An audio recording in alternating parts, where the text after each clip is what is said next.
Hello, chess fans. Welcome to another edition of Chess Chat, a program designed to give you, the viewer, a good understanding of the fascinating world of chess. I am George Merijanian, Program Director of the Couture Chess Club at Fitchburg State University. This program is being brought to you live from the Workers' Credit Union studio at FATV. And our club, the Couture Chess Club, is in suspension, has been since mid-March because of the pandemic. Hopefully we will return to Fitchburg State to resume our in-person play. But until then, we will continue to bring you Chess Chat every month on Fitchburg Access Television. Now, with me, once again, at the FATV Workers' Credit Union studio is our award-winning director, Darren Dame of Fitchburg.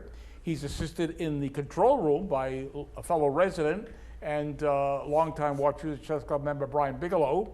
And across from me, a little farther away from me than usual, is my trusty colleague, associate, chess author, our chess club statistician, and trusty co-host, Dave Couture of Westminster. Hello, Dave. Hey, George, how are you? Very good, Dave. Good to see you again. Good to see you. For this edition of Chess Chat. Yeah. Well, Dave, this program we're doing today is on a tournament that was held online, seeing that the club is no longer meeting at Fitchburg State. Right. We are running actually online tournaments. They're being actually directed by one of our club members, Mike Cappallo. Right. Who co-hosted in my place last September, he did. I think. Mike Cappallo was a co-host, yes. Yep. And what Mike did about a month or two or so ago was run the Gail Lingner Memorial online tournament. Yep. And he held that. Players played from home. Mm-hmm. They played actually via chess.com. Now, what is chess.com? How would you describe chess.com? Is that actually? I think it's the biggest online chess site in the world. I think they have on the order of, I think, 40 million members or yes, so. Yes, I've seen that. It's huge. They boast that they have 40 plus million members around the world. Yeah. Okay. And that's how this tournament was conducted. Yep. All right. Now, let's point out, for example, this tournament was actually played in the honor of Gail Lingner. Yeah. And there were 12 players who played in this online tournament. Yep. Now, when this tournament was held last year, when we did an in-person Lingner Memorial Tournament, we had 42 players at Fitchburg State.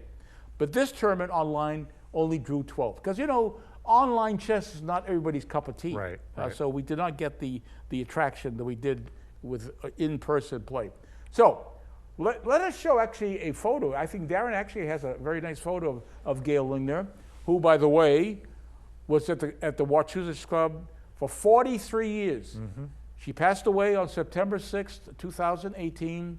She was at Couture Chess Club longer than anybody else I knew, 43 years.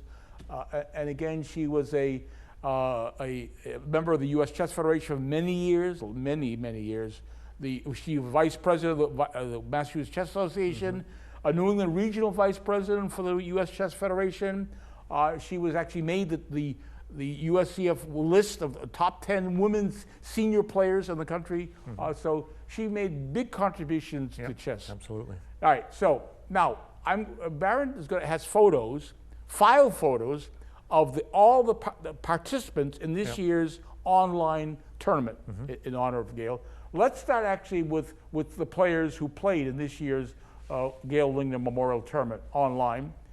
And here on the left is Hugh McLaughlin, who lives in Groton. Yep. He's playing, actually, what he's playing Larry O'Rourke on the right. Larry O'Rourke also played in the tournament, who's from Acton. So there are two participants in this year's online tournament.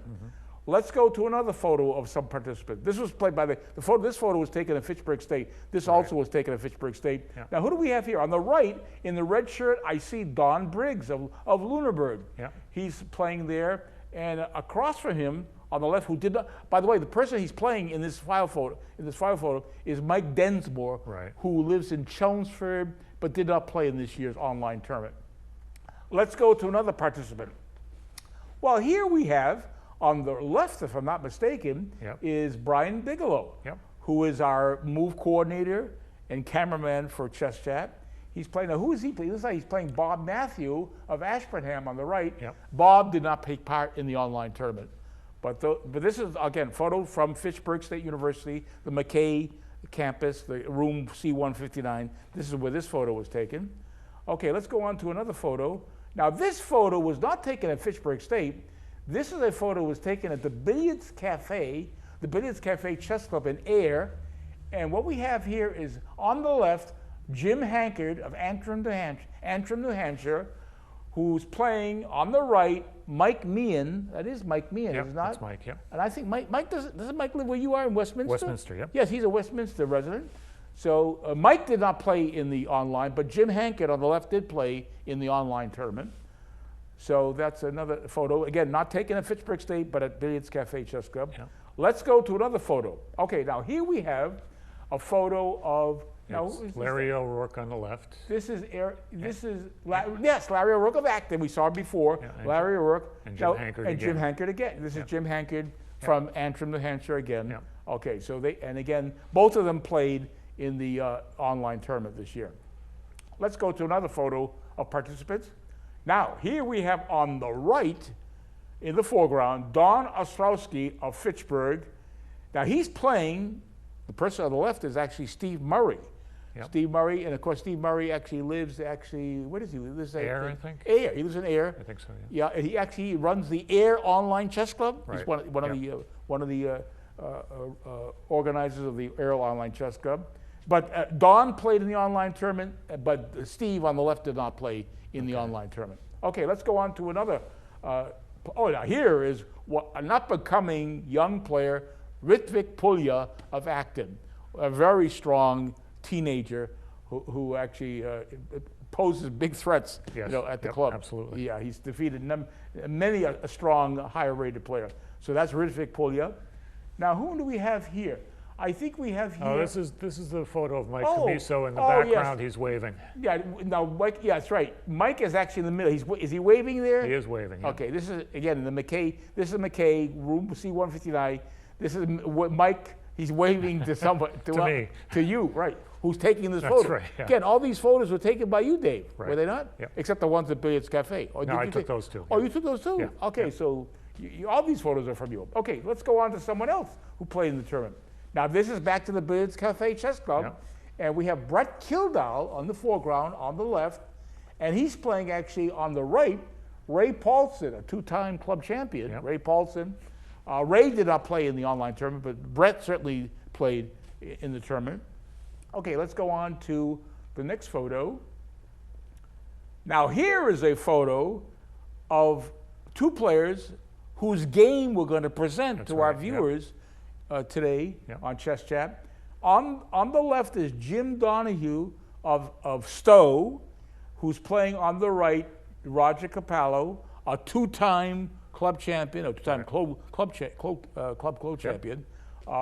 And Roger actually won the tournament. Roger Cappallo is the winner of this year's Gail Lingner Memorial Online How Tournament. many rounds was it? 4 or This 5? is a 4-round. No, this was actually yes, it was 4 rounds. 4 rounds. Okay. Now the tournament we did actually last year was a 5-round event. Okay. Yeah, and but this year Roger won it clear. But He won all 4 games. won right? in fact a point and a half against his ahead of his closest competitors. Okay.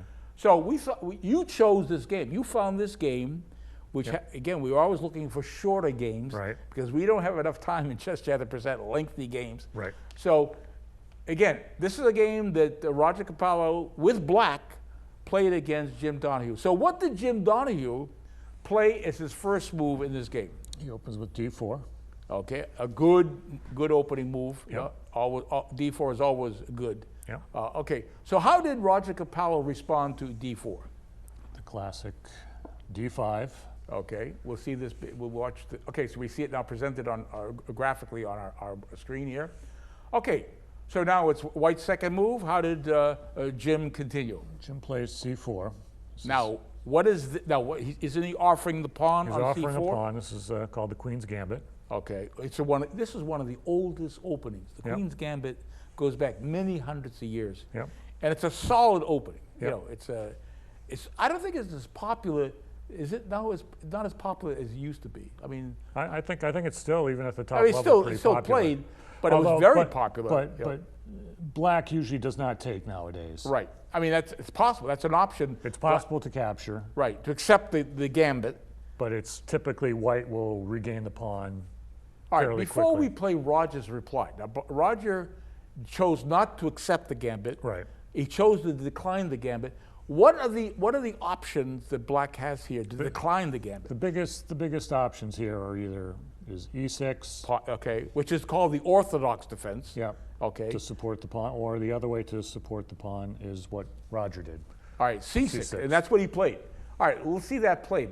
Roger played C6, moving the pawn to C6, which, by the way, doesn't shut in the light squared bishop. By Right. playing C6, with E6, you would have shut in the light squared bishop. Right. Now, I said this has a name. This defense that black is playing has a name. Right. It's called the what? The Slav, Slav defense. and you have to explain why. Well, the reason why it's called the Slav defense is because the theory of this defense was really developed during the 1920s. It was very, very big decade to develop the theory. And it was named the Slav defense because of the players of Slavic descent who played this and analyzed this. And this became really popular in the 1930s when you had two world championship matches. You had the match, Alexander Alyekhin, who was the world champion, lost his world championship match against Max Euwe of the Netherlands. Right. And the Slav defense was played very, very much Yeah. in that match. And then when Alyekhin won the rematch in 1937, the Slav defense was again played very frequently in that title match. Yeah. And because of those matches, the Slav defense became very popular in the 30s, into the 40s, and Yeah. beyond. Yeah. So this is the Slav defense. So it's now Jim Donahue's third move. What did he play? He develops his knight to F3. Okay, it's time to develop pieces. Yep, Okay, yep. all right. We see that now. We see the knight on G1. It will come out to F3. Okay, now, Roger's third move. How does he continue? So there we go. We see it on Yeah, the we're going to see screen. it now. Okay. We see now, yes. We see the knight on F3. So now Roger does the same, puts his knight on F6. All right, so we do see a development from knight G8 to F6. Okay. All right, so it's now Jim's, fourth move coming up? Yeah, so he plays knight to C3. Okay. Developing Okay, his other further knight. developing. Again, it's Right. very important in the opening of the game to develop the pieces as fast as possible. So now what does Roger do on his fourth move? So this is very common. He plays E6, which has, the downside is it's blocking Yeah, the now slight suddenly squared by bishop. playing, now he could have actually played that actually on his second move, Right. but so basically by transposition he could actually started with E6 on his second move Right. and got back to C6, and I guess this is what we would call a semi-Slav. Right. Yeah, this is now this suddenly is called a semi-Slav, which started out as a Slav defense, now is called a semi-Slav defense. Right. Because yes, black has chosen now to play the pawn to E6, shutting in the light squared bishop. So how does Jim Donahue reply to this E6, the pawn to E6? So Jim plays bishop to G4, so he wants to get his bishop developed before he pushes that pawn. Okay, so I see the bishop now on G5, pinning the knight. Okay. Pinning the knight. Okay. So how does Roger respond to that on his move? He plays bishop E7. Yep. Yeah, it's a logical move. It's a logical move. I think the most common is to take the pawn. To take, yeah. Yeah, that's possible. Yes, the deep pawn taking a pawn on C4. And my understanding is if he were to take, that can get really complicated. Yes, yeah. He takes here and then I think defends it later like that, Yeah, I think. Yeah, that's actually one of the variations of the semi-Slav defense, is taking the pawn on C4 right now, Right. instead of playing bishop E7, which My he did. understanding is it gets very complicated. Yes, yeah, right. It's a different variation. Yep. But bishop E7 is nothing wrong with bishop It's E7. logical. It breaks the pin. Right, exactly. Right. And gets ready to castle. Right. Yep. Okay, so what did Jim Donahue do now? Move 7. So now he plays pawn to E3. Now he's got his bishop outside the pawn chain. He can push this and develop Right. his other bishop. Okay. Now, Roger chose not to castle now immediately, which he could have, Yep. but he chose to develop another piece. What did he do now on his sixth move. So he plays knight b to d7. Okay. So now he has the option, if the bishop takes, he could take back with the knight if he wanted. Right. It does give him the option of taking, yes, right. Instead of with the bishop, you Yep. could take with the knight. Okay, so it's now Jim Donahue's seventh move. How does he continue? Plays queen c2. Okay. That's a good move because the queen has no future of staying on d1. It's now being developed. Right. And now, what does Roger do now? Move south? Now he castles. Okay. So he's safe now, isn't he? Actually, Yep. safely tucked on the Yep. king's side, Yep. castle there. Okay. Do we see that castle? Yeah, it's castle there. All right. Now it's Jim's eighth move coming up. Well, how does he continue? Yeah, he plays rook to c1. I think rook to d1 is more common. All right. But I guess he's just trying to line this up in But case the file opens. if he can open up, in fact, Right. if there were a capture on d5, he'd be opening up Right. the c file. Yep. And he had the queen and the rook lined up on that. He would control the c file if Yep. he were able to clear the c file. Yep. But it's now Roger's eighth move. How does he continue? Plays a6. Okay, let's see if we see a6 on the board. Now, is Roger threatening something? By playing a6, is there a threat? Is he planning maybe to play b5? Doesn't that I think support? that's he's supporting Yes. that. So with a6, there is a threat that Roger will play b5. Right. So how does Jim Donahue respond to this threat? What he does is he plays, He plays a4 to Yeah. provide additional coverage for that square. right, which stops the threat. So now that stops Right. the But b5. it does leave this square weak now. I Right, mean, b3. Yeah, nothing, no pawns can cover Right, that square. that's right, that's true.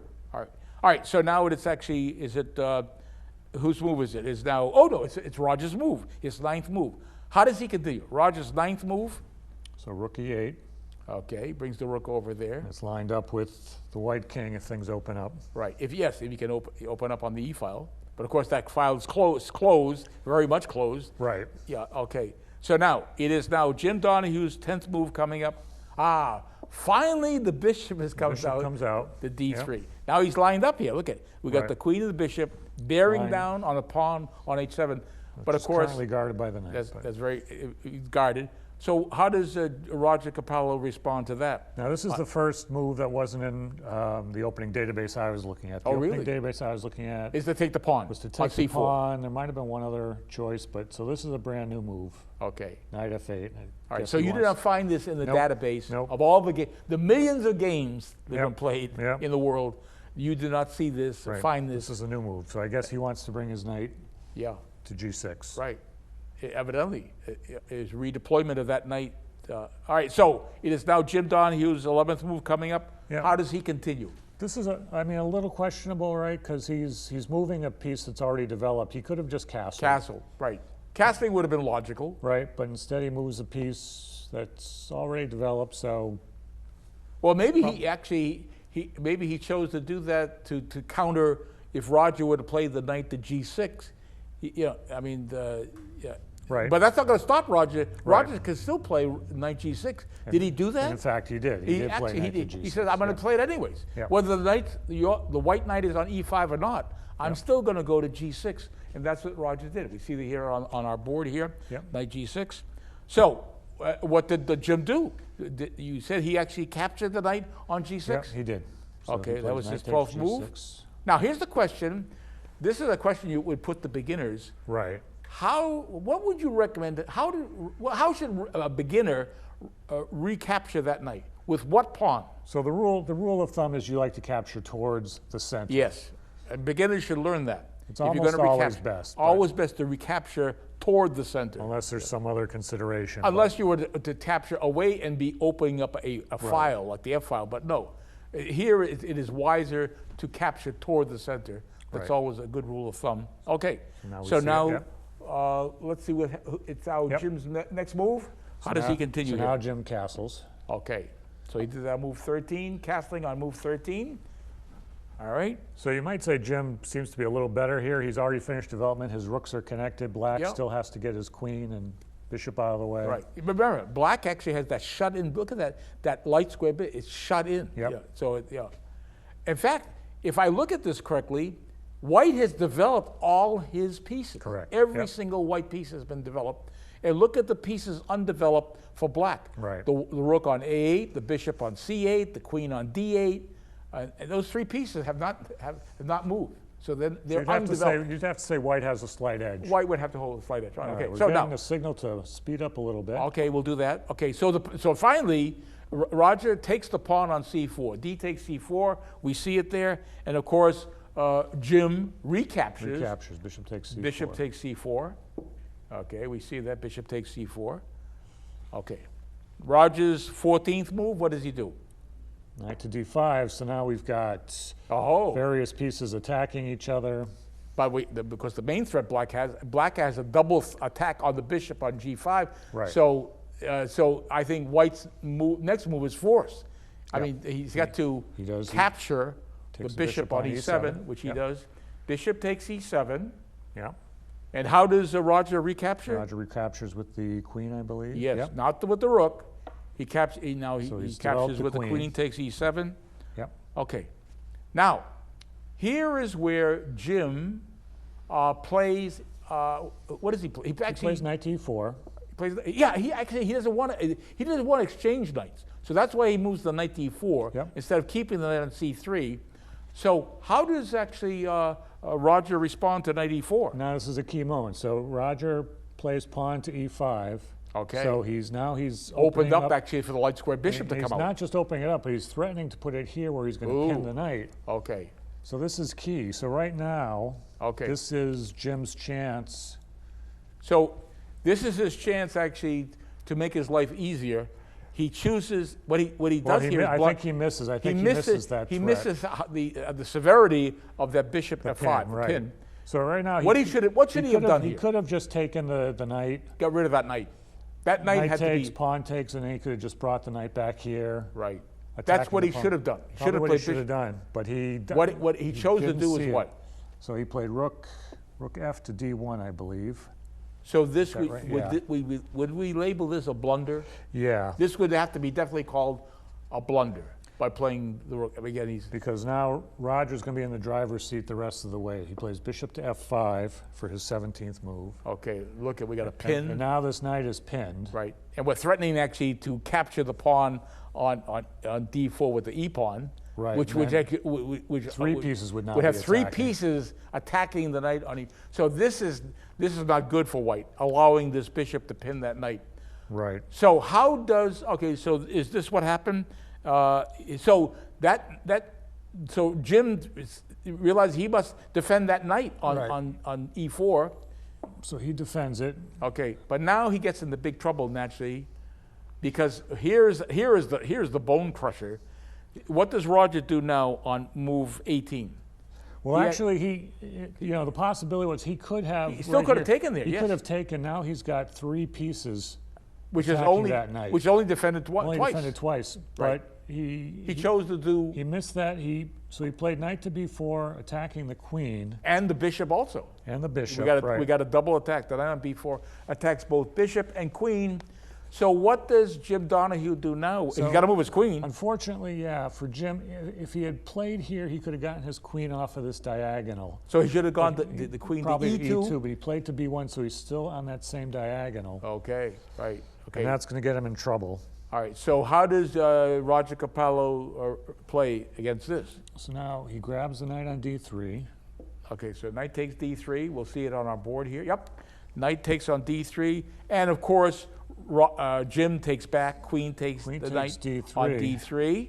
Okay, we still maintain the pin on that knight, which is very uncomfortable. And now look at this. Pawn takes. So now there are three pieces bearing down on this pinned knight. Which is only defended once. Right. Okay. So what Jim Donahue does now is defend that knight again with a pawn. Right. Moving to F3. That's move 21. Pretty much forced, yeah. Okay. So how does Roger play now? So he takes another pawn. He said, I'll take another pawn. I'm still maintaining the pin on the knight. The knight cannot move. So how does Jim play against this move? Yeah, unfortunately, this is probably his last chance to save the game. He could have just taken here. Yes. He was better off. In fact, he was better off just taking the pawn. And broken the pin. Yeah. But he played rook rook c4.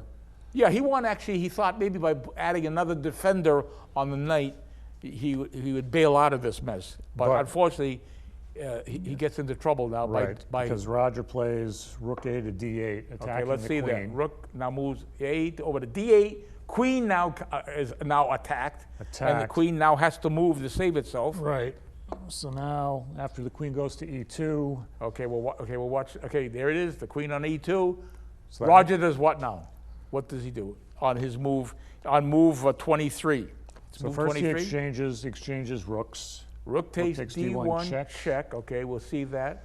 I see it. Okay, here's a rook down to d1 check, and again, there's only one move. The queen has to recapture queen takes d1. On d1. Yep. Okay, there it is. Queen is on d1. So now what does Roger do? He's he plays b5. He's essentially going to chase the rook. The rook is under attack. The rook away. So instead of the rook moving immediately, Jim just takes the pawn on b5. A takes b5. Yeah. And how does Roger reply to that? He recaptures towards the center. Yes. A takes b5 is his move. Let's see it. Do we see it? Okay. All right. So the rook is now under attack. The rook has to move to save itself. Back to c3. And now with the rook on c3, he's now threatening to take the pawn on e3 with the rook. Right. But unfortunately, Roger now takes the knight on e4 with the bishop on move 26. Yep. Yeah, we see it. There it is, right? Okay. And now Jim said, well, okay, I'll just take the pawn, take the pawn on e3 with the rook and pin the bishop. We had looked, it's possible he could have taken here. That's true. And after black takes back, this pawn's going to end up promoting. No, because that's a pass pawn. It's a pass pawn. Yeah. And so he would win the endgame. Black would win this endgame. Easily. So he saw that. So he takes here. So the bishop is pinned. Right. It's pinned. Yeah, exactly. So now he's threatening actually to regain the bishop. Right, but Roger. But here's another crusher. Queen to c5, pinning the the rook that was pinning the bishop. So now that rook can't move. So yes, that rook cannot move at all. All right. So what does Jim do in response to queen c5? So he defends the rook, right? Yeah. Okay, and also is threatening now. He's got the queen, the rook, and the pawn attacking the bishop. However, it's too late now because what does Roger do? Roger plays bishop to d5. Now again, this rook can't come down; it's pinned. Right. Exactly. So at this point, so even if the king would have come up to f2 to protect it, there'd be exchanges it's still here. Pinned. Well, it's still pinned. He's still pinned. He can't move it. Right? He can't move it. So the question is, he would resign. I mean, he resigned here. Okay, this is where if he breaks the pin, everything is going to get traded. Okay. Well, all right. Okay. So Roger was up a piece. He's up a pawn over here. Okay. So we saw where Jim went astray by not eliminating that knight on d5. That was the key. He missed. Well, he missed the pin. The pin. He missed that pin. For him to allow that pin. Yeah, got him into big trouble. All right. Pins can be deadly. Right. And again, this paved the way for Roger to win the tournament. Right. Again, we hope our Chess Chat fans enjoyed the game that you, Dave, and I presented to them. And again, Roger Cappallo, he posted a perfect score this year to win the Gail S. Lingner Memorial, and we will do this again next year. Hopefully, we'll be back at Fitchburg State, and we'll do an in-person, tete-a-tete, vis-a-vis in-person event at the Fitchburg State University. So until next time, we'll see you all on Chess Chat at the Workers' Credit Union Studio at Fitchburg State Fitchburg Access Television. Stay tuned for our next edition.